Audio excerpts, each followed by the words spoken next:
झाडी, डोंगर, पाणी असं समृद्ध दृश्य तुम्हाला दिसतंय. तुम्ही म्हणाल फार छान हे गाव आहे, पण याची दुसरी बाजू तुम्ही पहा.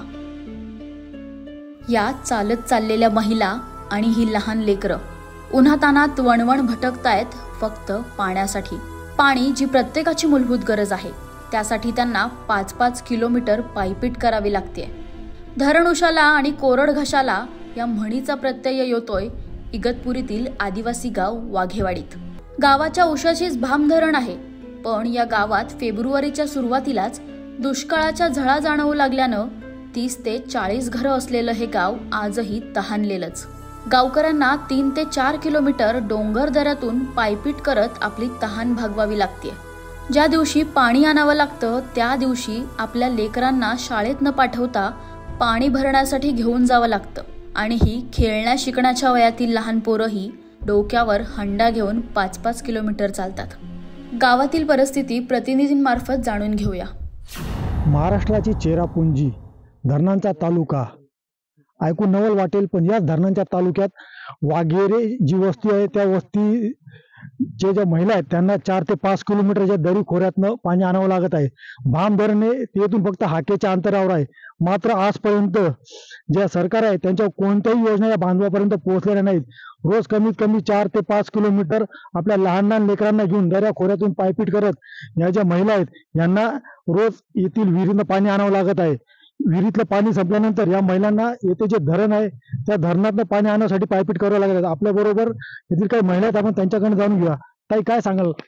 काय सांगू, आम्हाला धरणावरून पाणी आणायला लागत आहे. धरणावरून पाणी आणायला लागत, आम्हाला एकल्याला जावत नाही, लांब जायला लागत ना. मग कोणाला तर सोबत घेऊन जायला लागत पाणी. एवढ्या जंगलात दऱ्या खोऱ्यानं तुम्ही वन्य प्राण्यांचं भेव नाही वाटत? मग वन्य प्राण्याचा भेव वाटत आम्हाला ना. मग कोणाला तरी जेवून जायला लागत तर पाणी मिळत नाही, पाणी मिळत नाही आम्हाला. सरकारच्या ज्या योजना आहेत त्या तुमच्यापर्यंत अजून पोहोचले नाही का? आमदार, खासदार नाही, आमच्या अजून एवढं पोहोचल्याच नाही. कोण नाहीच पोहोचले? नाही ना पोहोचल्या. बाळा, काय बोलशील तू? कुठून पाणी आणलंय तू आता? विहिरीवर. किती लांबून? 5 किलोमीटर. 5 किलोमीटर. तू रोज जाते पाण्याला अशीच? हो. शाळेत जाते का नाही मग तू? जातो. मग पाण्याला जाते, मग शाळेत कधी जाते? सुट्टी मारून राहावं लागत पाण्याला जायला.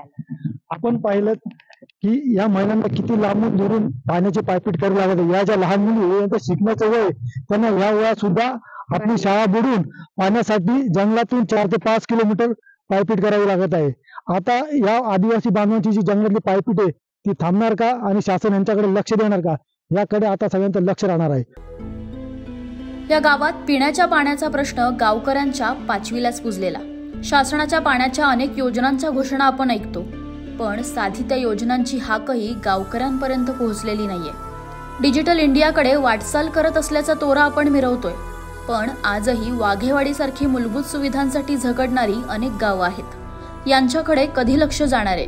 लोकप्रतिनिधींना कधी जाग येणारे? प्रशासन कधी हालचाल करणारे? हा प्रश्न आपल्यासोबत त्या गावकऱ्यांच्या मनात अनेक वर्षांपासून आहे. नाशिकहून शैलेश पुरोहितसह आरती येवटी, TV9 मराठी.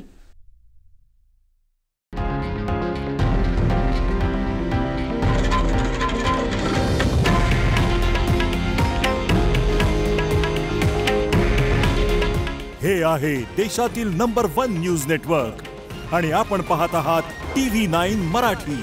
काळजी तुमची, हित महाराष्ट्राचं.